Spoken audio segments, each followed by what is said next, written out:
Hello बच्चों। नमस्कार। आज का हमारा चैप्टर है आधुनिक विश्व में चरवाहे।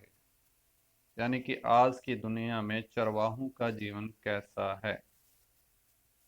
यानी कि पूरी दुनिया की बात करते हैं, विश्व की बात करते हैं। अलग अलग देशों के अंदर भी चरवाहे जो समुदाय होते हैं, जो क्या करते हैं, अपनी भेड़ बकरियों को, पशुओं को पालते हैं।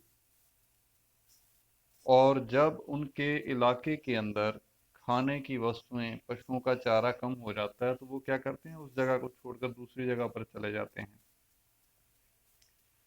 तो वो क्या कहलाते हैं, चरवाहे कहलाते हैं, जो क्या करते हैं, एक जगह से दूसरी जगह अपने पशुओं को पालने के लिए उनके भोजन की तलाश में एक जगह से दूसरी जगह जाते हैं। लेकिन जैसे ही भारत के अंदर जो ईस्ट इंडिया कंपनी जो है उसने अपना नियंत्रण स्थापित करना शुरू कर दिया, तो उस समय के अंदर चरवाहों के जीवन पर भी बहुत गहरा असर हुआ। तो आइए उसी के बारे में जानेंगे। तो क्या कहता है बच्चों, वनों और चरवाहों को आधुनिक सरकारों ने नियंत्रित करना शुरू किया।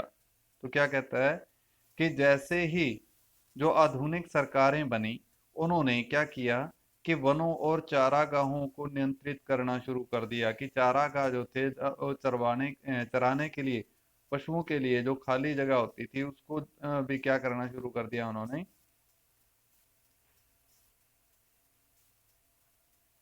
तो उन चारागाहों को भी अपने नियंत्रण में ले लिया, यानी कि वहां से भी कर इकट्ठा करने की कोशिश की गई। उनकी पाबंदियों से उन पर भी असर पड़ा जो इन संसाधनों पर आश्रित थे। तो क्या कहता है कि जो वनों से केवल क्या करते थे, अपने जलावन के लिए लकड़ी लेते थे, या अपने पशुओं को चराते थे, जंगलों में चराते थे, या चारागाहों में चराते थे, तो उनके जीवन पर बहुत अधिक गहरा असर हुआ इन पाबंदियों का। क्योंकि वो इन्हीं संसाधनों से अपना जीवन यापन कर रहे थे। संसाधन क्या होते हैं, जो हम अपने जीवन में जिन वस्तुओं का उपयोग करते हैं, वही हमारे लिए क्या कहलाते हैं, संसाधन कहलाते हैं। तो अब बात करते हैं कि जम्मू और कश्मीर के गुज्जर बकरवाल कहाँ के चरवाहा समुदाय है, जम्मू कश्मीर का।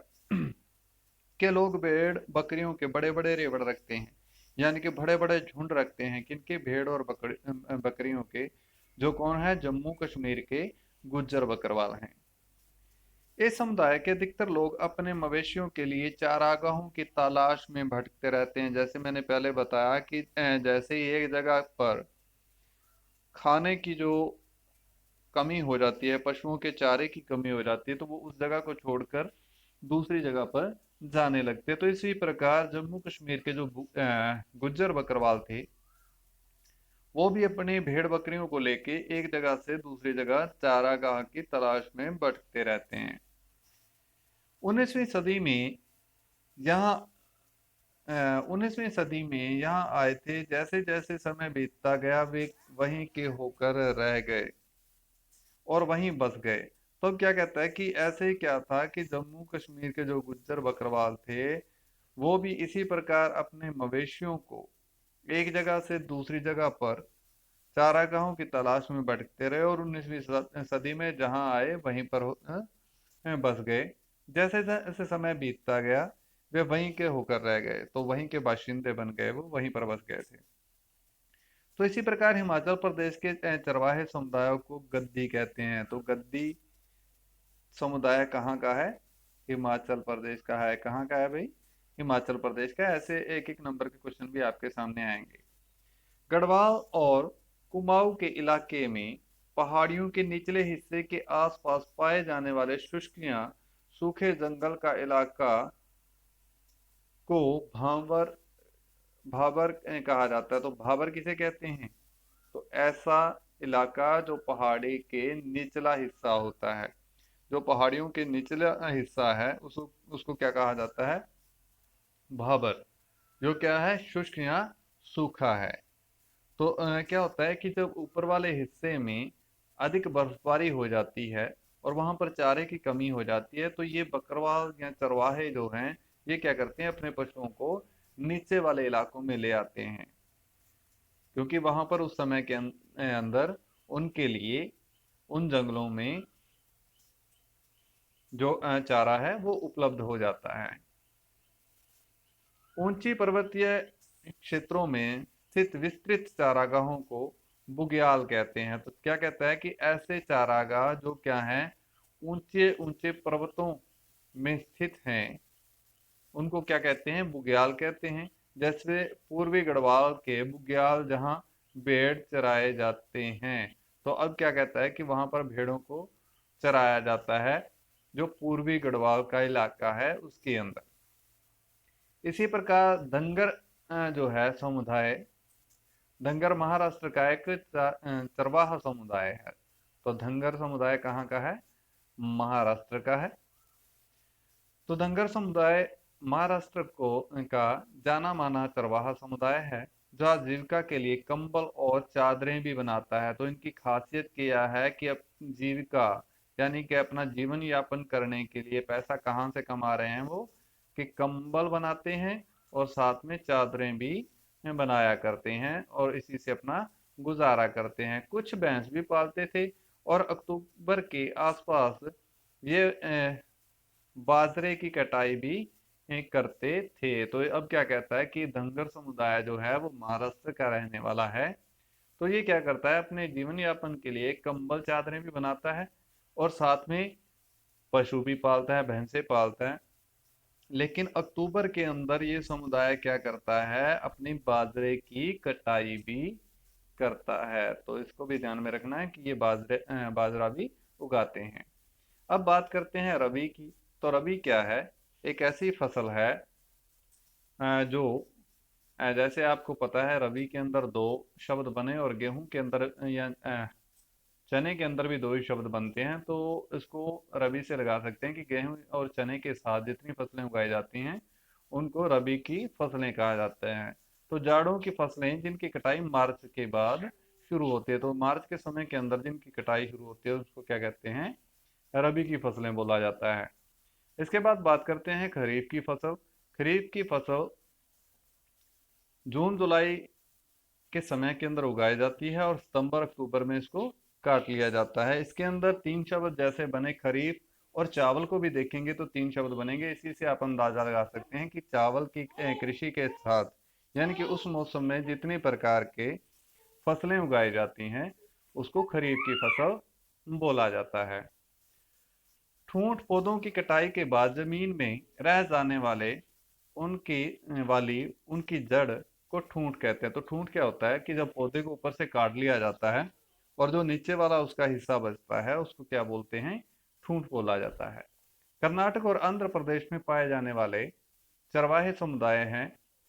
तो अगर क्वेश्चन यहाँ पर आए कि कर्नाटक और आंध्र प्रदेश के अंदर कौन से चरवाहे समुदाय हैं पाए जाते हैं, तो उसके अंदर है गोला, कुरुमा, कुरुबा समुदाय हैं। जबकि उत्तर प्रदेश और मध्य प्रदेश में बंजारे हैं। तो बंजारा समुदाय कहाँ पे है, उत्तर प्रदेश और मध्य प्रदेश के अंदर। देश के एक बड़े भाग विशेषकर पंजाब, राजस्थान, उत्तर प्रदेश, मध्य प्रदेश और महाराष्ट्र आदि के ग्रामीण क्षेत्रों में पाई जाने वाली चरवाहा टुकड़ों को बंजारा कहा जाता है। तो क्या कहते हैं कि ऐसे चरवाहा टुकड़ियां जो क्या करते हैं, अपने पशुओं को चराने के लिए एक जगह से दूसरी जगह पर ले जाते हैं, तो उनको क्या कहा जाता है, या अपनी आजीविका कमाने के लिए एक जगह से दूसरी जगह पर चले जाते हैं तो उनको क्या कहते हैं, बंजारा कहा जाता है। बंजारे नई घास भूमियों तो बंजारे नई घास भूमियों की तलाश में अपने पशुओं के साथ दूर दूर तक घूमते रहते हैं। तो बंजारे क्या करते हैं, घास भूमियों की तलाश में अपने पशुओं के साथ दूर दूर तक घूमते रहते हैं। भोजन और पशु चारा के बदले में हल चलाने वाले पशुओं और दूध उत्पादकों का लेन देन कर लेते हैं। साथ ही साथ इन पशुओं की खरीद बिक्री भी करते हैं। जैसे हमारे इलाकों में आमतौर पर आपने देखा होगा कि बंजारा समुदाय आता रहता है और हमारे अनेक प्रकार के जो कृषि यंत्र हैं उनके लिए भी कार्य करते हैं, उनको बनाने का काम भी करते हैं और साथ में वो पशुओं की बिक्री भी किया करते हैं।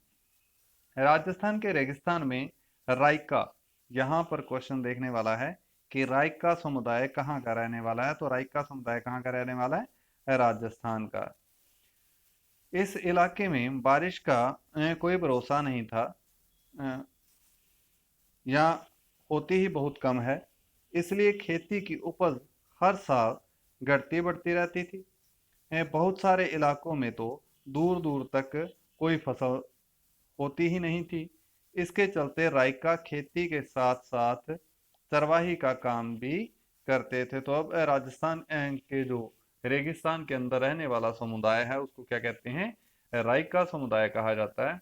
और ये रायका समुदाय क्या करता है कि दूर दूर तक यहाँ पर खेती चाहे तो दिखती ही नहीं है, लेकिन जो होती है उसकी भी उपज घटती बढ़ती रहती। किस कारण से?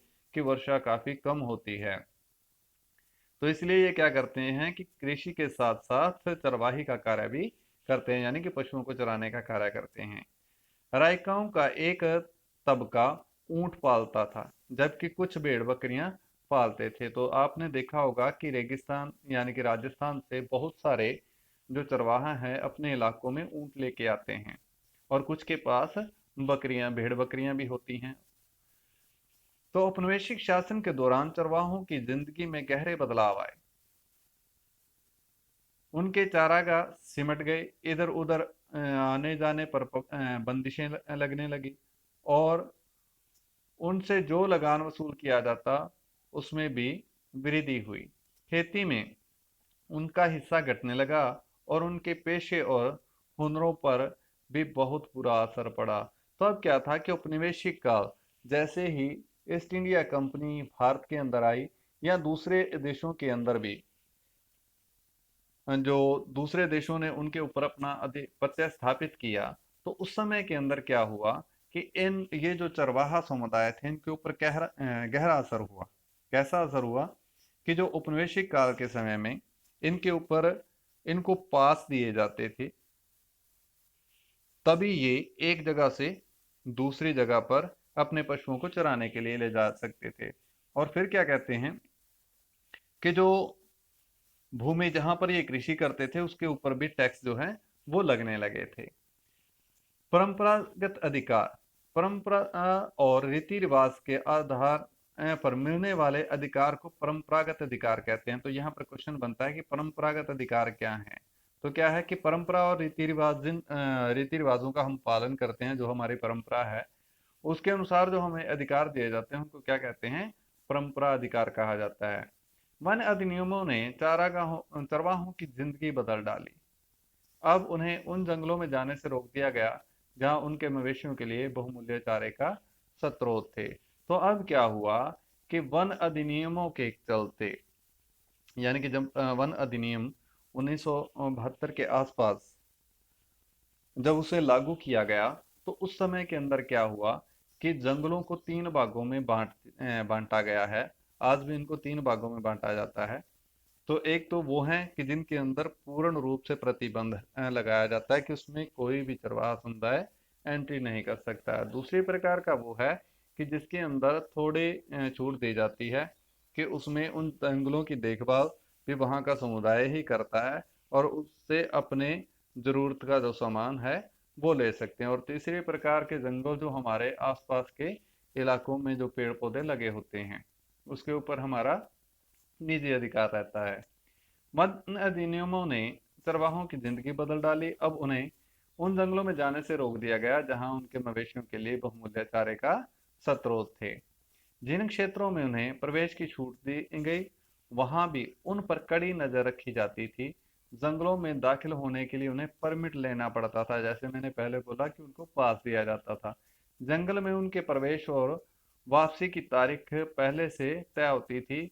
वह जंगल में बहुत कम ही दिन बिता सकते थे, और इसी प्रकार क्या किया जाता था, उनके ऊपर पूर्ण रूप से पाबंदियां लागू कर दी गई थी ताकि वो, और जैसे ही उनको पास दिया जाता था उसके लिए भी उनको टैक्स चुकाना पड़ता था। तो ये लेसन है हमारा आधुनिक विश्व में चरवाहे। तो इसके जो इसमें से क्वेश्चन बनते हैं एक एक नंबर के, वो आपने पहले करने हैं, और बाकी हम आगे चल के करते हैं।